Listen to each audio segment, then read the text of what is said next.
안녕하세요. 다솜이 여러분, 배정원TV의 배정원입니다. 어떻게 지내고 계세요? 이번 여름 굉장히 더위가 오래 가는 것 같아요. 모든 휴가들이 마무리가 되시는 거겠죠? 그리고 저도 이번 7, 8월은 조금 방학처럼 좀 쉬기는 했던 것 같고요. 그동안 좀 책을 많이 읽었습니다. 아무래도 이 여름을 조금 시원하게 보내려면은 소설책 읽는 게 최고인 것 같아요. 사실 이 책을 읽는 동안은 몰입하니까 더위도 잊어버리고 굉장히 시원하게 보냈던 것 같습니다. 그래서 여러분들에게 좀 권해드리고 싶어서 이 책을 가져왔는데요. 책 읽어주는 남자라는 제목으로 나왔습니다. 그런데 굉장히 예쁘게 잘 나왔고 책 선전을 하려고 하는 건 아니고, 이 책 읽어주는 남자는 베르하르트 슐링크라고 하는 그 독일 현대 소설의 아주 대표 소설가라고 말할 수 있는 사람이 쓴 글입니다. 독일어권 문학 최초로 뉴욕타임스에서 베스트셀러 1위를 기록을 했고요. 또 이 책을 영화화하기도 했는데, 여러분들 케이트 윈슬렛하고 랄프 파인스가 나온 더 리더라는 영화를 보신 적이 있을 겁니다. 저는 영화로도 보고 책으로도 봤는데 느낌은 좀 사뭇 다르기는 합니다. 이 이야기는요, 1958년이 그 배경이에요. 그래서 나치가 이제 연합군한테 항복 선언을 하고, 그때 이제 이 미하엘은 15살, 그리고 한나는 36살입니다. 사실은 한나가 아주 어려서 사고를 쳤으면 미하엘 같은 아들이 있을 그런 아주 나이 차이가 많은 나이 든 여자와 어린 소년의 이야기입니다. 미하엘이 이제 황달에 걸려서 굉장히 몸이 아팠던 거예요. 그래서 이 미하엘이 학교 갔다 오는 길에 토하고 좀 쓰러질 것 같이 그렇게 막 하니까 한나가 와서 도와주고 이러면서 둘이 처음 알게 됩니다. 그리고 나서 미하엘이 병석에 누웠기 때문에 이 황달이 다 낫는 동안 못 갔다가 이제 엄마가 그렇게 도움을 주신 분이면 가서 인사를 하는 게 좋겠다라고 해서 미하엘이 한나의 집을 찾아오는데, 그때 이제 이 한나가 미하엘한테 석탄 가져오는 걸 좀 도와달라고 그래서 양동이를 가지고 내려가기 전에 한나가 의도를 했는지 아닌지 모르지만 한나가 이렇게 스타킹 신는 장면이 나옵니다. 영화에서 굉장히 그 장면이 가슴이 간지러운 관능적인 그런 장면으로 나오는데, 그때 그걸 미하엘이 이렇게 숨어서 훔쳐보다가 들켜요. 그런 험한 일을 해본 적이 없는 도련님인 미하엘은 석탄을 뒤집어 쓰고 결국 한나가 이 꼴로는 집에 못 간다 이래서 이제 샤워를 시켜주게 되는데, 그때 그 미하엘이 그 따뜻한 물속에 들어있으니까 굉장히 좀 몸이 이완이 되면서 성기로 피가 몰렸던 모양이에요. 그래갖고 발기가 되는 거예요. 그러면서 이제 한나가 네가 원한 거는 이런 거야 라고 얘기하면서 둘이 이제 침대로 가고, 그리고 나서 섹스를 하게 됩니다. 이제 이 15살 미하엘이 그때 그 성을 처음으로 배운 거죠. 그래서 섹스를 하게 되고 그 어떤 관능이나 뭐 이런 그 에너지에 끌려서 한나의 집을 계속 찾게 되는데, 미하엘이 올 때마다 이제 책을 일단 한번 읽어주고 샤워하고 그리고 섹스를 하고, 이게 이 사람들에게는, 이 둘에게는 의식처럼 되어가는 거죠. 그러다가 어느 날 한나가 사라집니다. 인사도 없이 사라지고, 그리고 이제 이 미하엘은 법대생이 되죠. 그리고 나서 재판이 어떻게 진행되는지를 보는 법정 세미나에 참여를 하게 되는데요. 그 법정은 나치 전범들의 재판이었어요. 거기 갔다가 너무나 놀랍게 피고인의 한 명으로 한나를 발견하게 됩니다. 그런데 이 한나가 놀랍게도 아우슈비츠 수용소에서 유대인들을 감독하는 관리인이었던 거예요. 이 수용된 사람들을 옮기다가 한 교회에 모아놓게 됐고, 거기에 이제 비행기에서 폭격이 떨어지면서 그 교회가 불이 붙은 거예요. 근데 그때 감시하던 5명의 관리자 중에 한 사람이라도 문을 열어줬으면 그 수용자들이 나올 수 있었는데 아무도 열어주지 않아서 결국은 다 죽었고, 이 사람들이 이제 다 전범 재판을 받게 된 겁니다. 근데 한나가 자기가 아우슈비츠에서 감시인으로 있었던 일에 대한 어떤 당당함, 그건 나의 직무였기 때문에 난 어쩔 수 없었다 이렇게 얘기하고, 한나의 태도가 그러니까 나머지 4명이 자신의 죄를 이 한나한테 뒤집어 씌운 거예요. 그러면서 저 여자가 사인을 했다고 얘기를 합니다. 그런데 미하엘이 알게 된 거는 뭐냐면, 한나는 문맹이었던 거예요. 글자를 몰랐어요. 몰랐기 때문에 당연히 사인도 할 수 없었는데 그때 내가 사인을 안 했다라고 얘기를 하면 필체를 또 검증할 거 아니에요.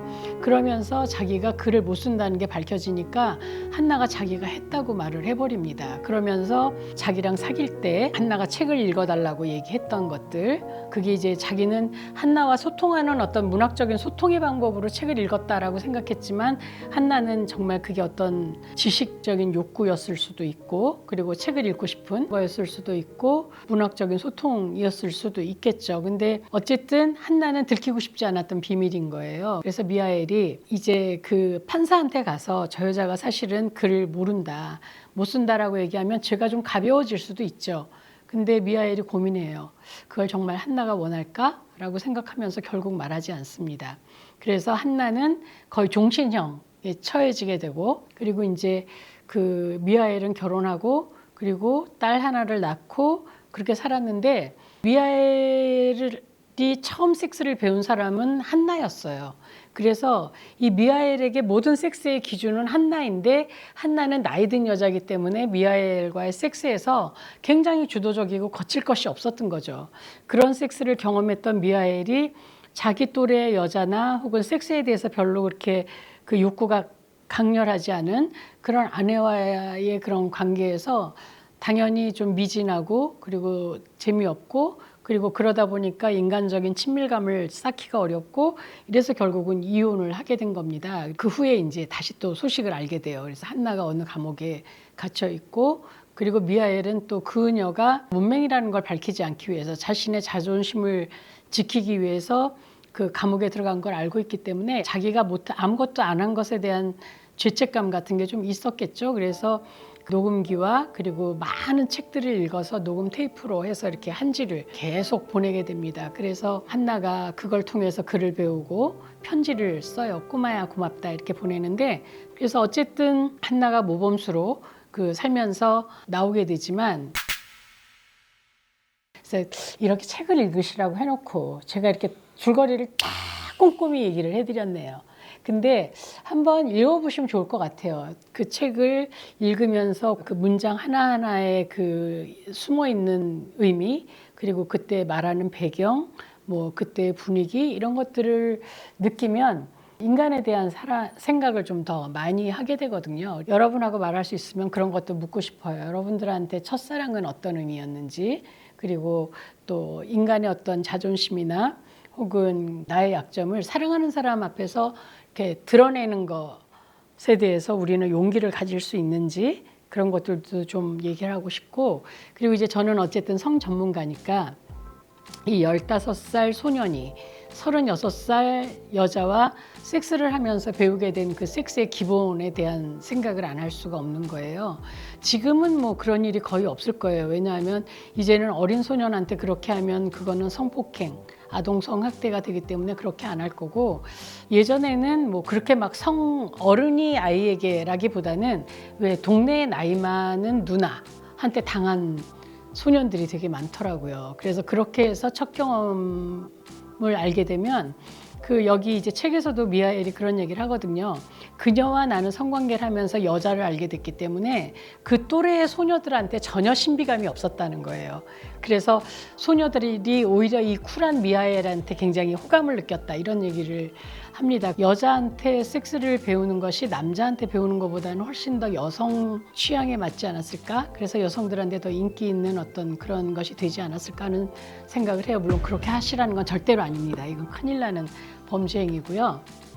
어쨌든 나이 든 사람에게, 나이 든 여자에게 섹스를 배우는 경우도 꽤 있었고, 그것이 이제 훨씬 더 왜 성에 있어서 좀 주도적으로 여자들의 입장이나 여자들의 감정 같은 것을 좀 더 배려하는 그런 것이 될 수도 있었겠다라는 생각이 들어요. 그래서 어쨌든 이 책은 반은 관능, 섹스 혹은 문학적인 소통 이런 거에 대한 얘기라면, 반은 어떤 정치, 우리 인간들의 죄 혹은 전쟁, 뭐 이념, 이런 얘기가 같이 들어가 있는 거거든요. 그래서 이 독일군이 아주 어린 여자 감시인이, 관리인이 그 아우슈비츠에 갇혀서 굉장히 고문도 당하고 왜 굉장히 핍박받고 막 억울하게 고생하는 유대인들을 보면서 마음에 뭐 죄의식이라든지 그런 거 없이 그냥 이건 내 일이니까 한다라고 생각했던 그런 것과 지금 우리의 현실인 그 가자 지구에서 일어나는 이스라엘과 팔레스타인의 그 전쟁을 보면서 사실은 유태인들의 그 아픔에 대해서 자꾸 공감을 못하게 돼요.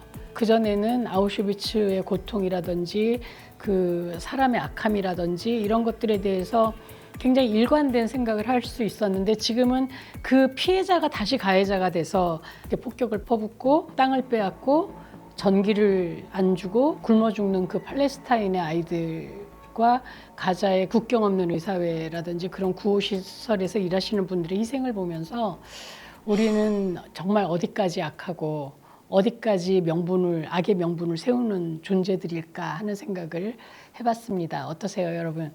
좀 얘기가 무거워졌지만 우리가 이렇게 소설 같은 거 좀 읽는 것이, 인간에 대한 소설을 좀 읽는 것이 어떻게 보면 지금 굉장히 우리가 가볍게 생각하는 인간성에 대해서 좀 다시 되돌아 생각할 수 있는 기회가 아닐까 해서 여러분에게 오늘 책을 가져왔습니다. 책 읽는 남자 더 리더였습니다.